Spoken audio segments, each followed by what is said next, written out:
This one has a bunch of Oscar winners and nominees, and its director gave us one of the best comedies of the last few years, Palm Springs. So, why is this so terrible? Let's talk about the Amazon Prime film Brothers.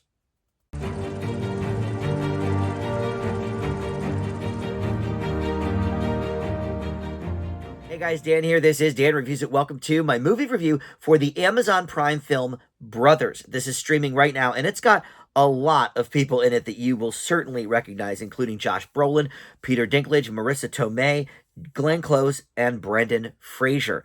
But this one is a stinker. So we'll figure out why here in just a moment. But first, let me welcome you back to the channel. If you are one of my Dan Reviews It subscribers already, thank you so much for that. If you're not, though, please consider subscribing. Click that notification bell. That will give you the alerts for all my new video drops. But you could just like this video too, or comment below. All that stuff, of course, helps the channel out. All right, so look, when I heard that this was from the director of Palm Springs, which was a fantastic movie from a few years ago, it came out right during the pandemic. Max Barbaco is his name, and that was his directorial debut. So he really knocked it out of the park with that one. So I was very excited. Okay, what's the follow up going to be? This is a garbage movie, and it's got a lot of people that I like in it too. Josh Brolin and Peter Dinklage play brothers, Mike and JD, and we have the start of the movie where they're kids, they're 12 years old, getting into some shenanigans, but we soon learn through a voiceover that their family business is crime. So JD goes to jail, and Brendan Fraser plays one of the wardens there that he kind of gets in cahoots with because he is looking for a new score as he gets fresh out of prison. Meanwhile, his brother Moke, played by Josh Brolin, is trying to get his act together and step away from that lifestyle. But together, through family drama, they've got to reconcile their differences and try to come together because they also have not seen their mother in 30 years. She is played by Glenn Close. Boy, oh boy. I mean, with so many great people in this movie, what a stacked cast. This movie is just terrible. The script is just not there at all. Obviously, they're going for some kind of a twins thing. Arnold Schwarzenegger, Danny DeVito, one very tall and muscular, one very short. I mean, it's a clear comparison. And I remember really, really enjoying that movie as a kid. I watched it again, maybe 10 years ago, and also, thought it held up pretty well. This one, though, the script is horrendous. I mean, it's not funny at all. So we could start there. I mean, this is supposed to be a comedy, an action comedy, I guess. But and the action sequences, I guess maybe were all right. But I think it's going more for the comedic element because even the action sequences have sort of a comedic tone, but there's just nothing funny about this movie. Brendan Fraser, look, I know a lot of people love him. And as a person, I'm sure he's great. He always seems very affable and nice in interviews. And he was excellent in The Whale, of course, which he won his Oscar for a couple of years ago.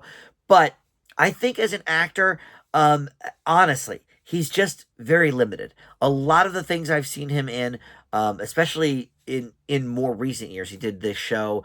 I think it was either a Canadian show or a British show, but the CW bought it during the strike, so they had something to put on, and he was terrible in it, and he's awful in this too.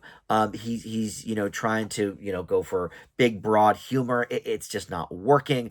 And Peter Dinklage, look, the guy gets a lot of work. I mean, he's in a lot of movies and TV shows every single year. I just reviewed a movie from him not long ago called American Dreamer, and he was in the recent Hunger Games prequel, and he always shows up.